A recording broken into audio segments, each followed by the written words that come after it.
شمار از باشندگان ولایت لوگر با اشاره به بارندگی‌های اخیر میگویند که برخی از ساحات باستانی و آبادات تاریخی در معرض تخریب و فروپاشی قرار گرفتند. باشندگان ولسوالی‌های برک و محمد آقای این ولایت می‌افزایند که زیارت‌های خواجه سجاوندی و خواجه صدری اولیا در زرغون شهر ولسوالی محمد آقا در پی بارندگی‌های اخیر تا حد آسیب دیده و نیازمند بازسازی و مرمت میباشند.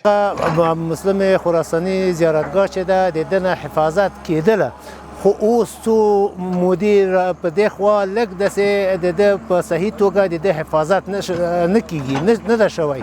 موږ غواړو چې د اسلامي امارات په همکارۍ او کومک سره چې د ده حفاظت وشي او د ده له سره بیا ارغونه وشي. دره خود ماست، از پدر بابا اینجا دره زیارت ماست، در حفاظت از زیارت، در همکاریش، در هر قسم که این چیز باشه ما حاضر آمده هستیم. کل ولس از اول تا آخر هم شده، خادم هم داشتیم، خادم فعلا رفته، کسی نیست میتونه.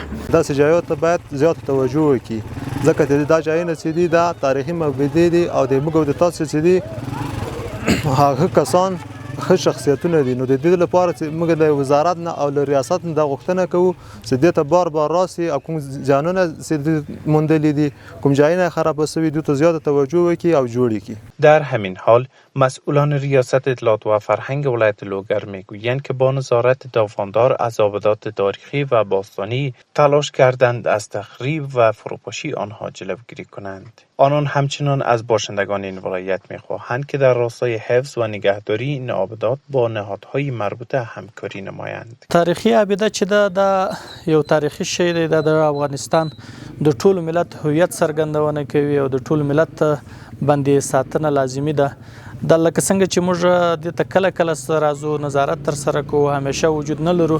د کلی خلکو نه مخواهش هم دا دی، دوی ته دا پیغام دی چې تاسو همیشه هم دلته اوسیږئ، د دې ساتنه لکه پر موږ چې لازمه ده پر تاسو هم لازمه ده. موږ د سجاوین ساحې ته راغلو، د سجاوین آبده هم له نږدې نه وکتله، د نظارت دپاره راغلي یو.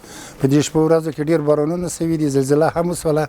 زموږ د آبده له نږدې نه وګورو چې تخریبات شی پکې نه وي سوي.